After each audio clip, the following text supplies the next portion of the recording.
नमस्कार। आज हम गोता लगा रहे हैं धर्मवीर भारती के बहुत ही प्रसिद्ध उपन्यास गुनाहों के देवता की दुनिया में। हाँ, एक ऐसा उपन्यास जो पढ़ने वालों पर गहरा असर छोड़ता है। बिल्कुल, हमारे पास इस पर एक संवाद है जिसमें किरदारों के द्वंद्व और पाठक पर जो असर होता है उसकी बात है, और साथ ही प्रेम पर एक बहुत ही मार्मिक विचार भी है। जी, तो आज हम समझने की कोशिश करेंगे कि ये चंदर और सुधा की कहानी जो मतलब ऊपरी तौर पे देखें तो अधूरे प्रेम की लगती है, हाँ, वो कैसे अपने समय के समाज, त्याग और मानवीय भावनाओं के गहरे सवाल उठाती है। तो चलिए इस कहानी की परतों को खोलते हैं। हाँ, क्योंकि ये उपन्यास ना, जैसा आपने कहा, ये पाठक को सच में एक गहरे भावनात्मक सफर पर ले जाता है। हमारे स्रोत संवाद में भी जिक्र है। आरव कहता है कि इसे पढ़ने के बाद एक अजीब सी खामोशी छा जाती है। हाँ, एक बोझ सा, बिल्कुल। शायद इसलिए कि चंदर और सुधा के वो अनकहे जज्बात हैं, उनकी कश्मकश वो पाठक पर हावी हो जाती है। ये सिर्फ उदासी नहीं है, ये एक गहरी सहानुभूति है। सही कहा। और इसी सहानुभूति के केंद्र में है चंदर और सुधा। स्रोत संवाद में संध्या एक बड़ी दिलचस्प बात कहती है कि उनका प्रेम पारंपरिक तरीके से तो कभी पूरा नहीं हुआ। हाँ, मिलाप नहीं हुआ उस तरह से। हाँ, लेकिन फिर भी वो अधूरा महसूस नहीं होता। ये जो विरोधाभास है, शायद यही उपन्यास की आत्मा है ना? बिल्कुल बिल्कुल। ये समझना जरूरी है कि क्यों अधूरा होकर भी अधूरा नहीं लगता। शायद इसलिए कि ये रिश्ता जो सामाजिक परिभाषाएं हैं, उम्मीदें हैं, उनसे कहीं आगे निकल जाता है।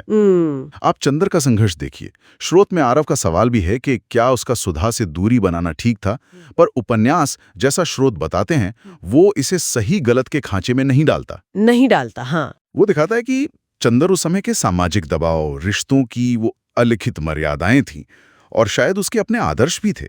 उन सब के बोझ तले वो दबा हुआ था। तो उसका फैसला एक तरह से परिस्थितियों की उपज था। हाँ, ज्यादा वैसा लगता है, हाँ। बजाय इसके कि ये कोई साफ नैतिक चुनाव हो। ये बात सुधा के चरित्र को और भी महत्वपूर्ण बना देती है। जैसा स्रोत संवाद में है, उसकी मासूमियत, उसका समर्पण बिल्कुल। कमाल का है। हाँ, बिल्कुल।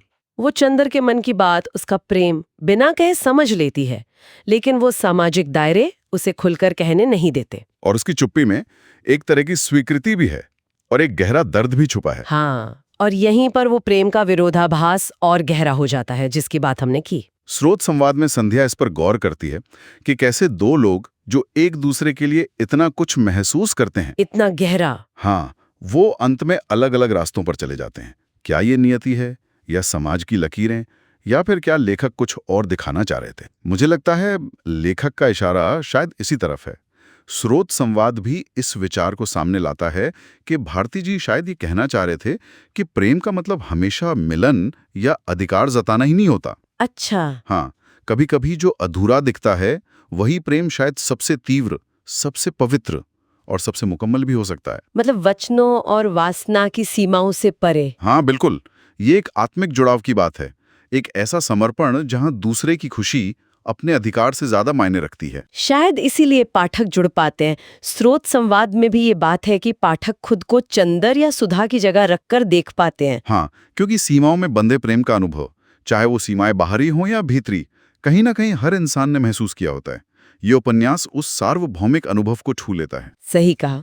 तो ये उपन्यास प्रेम की जो पारंपरिक परिभाषा है उसको चुनौती देता है। हाँ। प्रेम सिर्फ साथ रहना नहीं है, ये बात स्रोत संवाद के अंत में संध्या के विचारों से भी साफ होती है। निश्चित रूप से प्रेम का मतलब किसी को गहराई से समझना है, उसका सम्मान करना है, उसके वजूद को स्वीकार करना, और जरूरत पड़े तो दूर रहकर भी उसके लिए जीना। ये सब प्रेम के ही पहलू हैं। हाँ, ये त्याग और समर्पण का वो स्तर है जहां प्रेम निजी स्वार्थ से बहुत ऊपर उठ जाता है।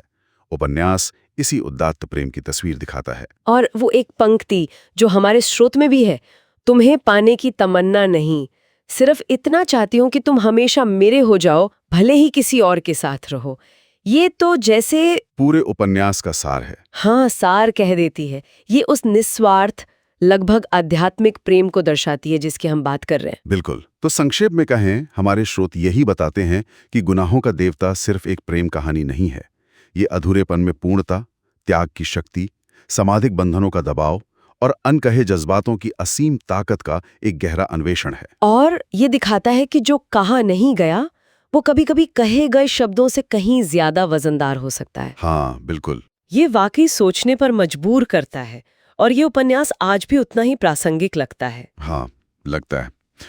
और शायद हमें इस सवाल पर भी लाता है कि क्या हम सबके भीतर भी एक गुनाहों का देवता है, कोई ऐसा जो प्रेम तो करता है पर अपनी या समाज की बनाई अदृश्य दीवारों को लांघने से हिचकिचाता है।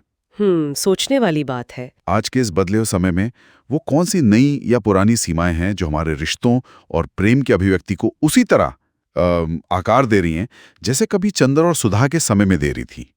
ये एक सवाल है जिस पर सोचा जा सकता है।